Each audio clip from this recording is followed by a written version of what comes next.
শুনুন, আমার বাবা পৃথিবীতে শুধুমাত্র একটা জিনিসই জানে, সেটা হচ্ছে স্বার্থ। আমাকে বোঝাতে আসবেন না। আচ্ছা তুমি এভাবে কেন বলছো? মানে শুনতে কেমন জানি লাগতেছে।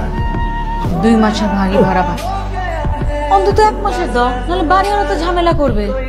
লাবণ্য যে টিউশনি করে আরো কি কি করে ওরা বলো, ওইখান থেকে টাকা দিয়ে লাবণ্য হিসাব করে নিজের পড়ার খরচ চায়, হাত খরচ চায়।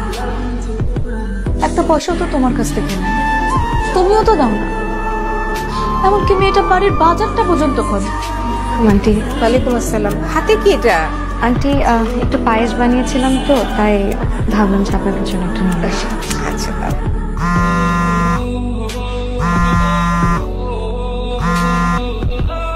হ্যালো, পায়েস নিয়ে গেলেন কেন? এই পায়েস নিয়ে আমার বাবা ভাবতেছে আপনার সাথে আমার কি না কি সম্পর্ক। জি জি না, হ্যাঁ, তারা ভাবতেছে আপনার সাথে আমার কি না কি সম্পর্ক, মানে কি একটা ঝামেলার মধ্যে পড়লাম। আপনি এখনই সাথে আসেন তো, তাড়াতাড়ি সাথে আসেন। অন্ধকার আমার একদম পছন্দ না।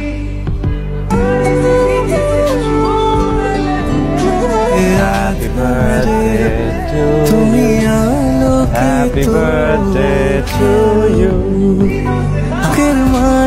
আপনি কিভাবে জানেন আজকে আমার জন্মদিন?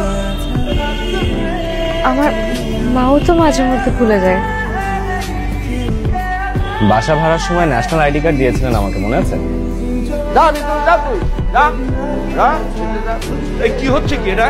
এটা তো একটা ভদ্রলোকের বাড়ি নাকি? এটা কোনো অভদ্র লোক থাকে না। এরকম অভদ্র করলে কিন্তু বাড়ি থেকে বের করে দেবো। ওই তোর বাড়িতে কি আমি মাংনা ডাকি নাকি? হ্যাঁ, আমি আমার বাড়িতে আমার বউর সাথে পরিবারের সাথে আমি কথা বলছি। আমার কি এখানে কোনো প্রাইভেসি নাই? আর যে বাড়িতে কোনো প্রাইভেসি নাই সেইখানে তো আমি থাকবি না। তোর বাড়িতে কে থাকতে চায়? গুড বাই, বিদায়। থু থু থু, তোর বাড়িতে থু। আমি যাই যা। খালুজান, ঘটনা তো আরেকটা আছে। এই লোক তো ওই মায়ের আপন বাপ না, সৎ বাপ। আমি নিজের কানে শুনছি। উনি না আমাকে কখনো আপন করে নিতেই পারেন। কি হলো? তোমাকে আমি কতক্ষণ ধরে ফোন দিচ্ছি, তুমি ফোন ধরছো না কেন? যেই ডাক ধ্বংস থেকে আনে, সেই ডাকে আমি সাড়া দিই না। তুমি ভুল। ভালোবাসা কখনো ধ্বংস থেকে আনতে পারে না। ভালোবাসা তো ভদ্র মানুষের কাজ, আর ভদ্র মানুষেরা চায় না আমরা তাদের সাথে থাকি। কে কি চাইলো সেটাতে আমার কিচ্ছু যায় না।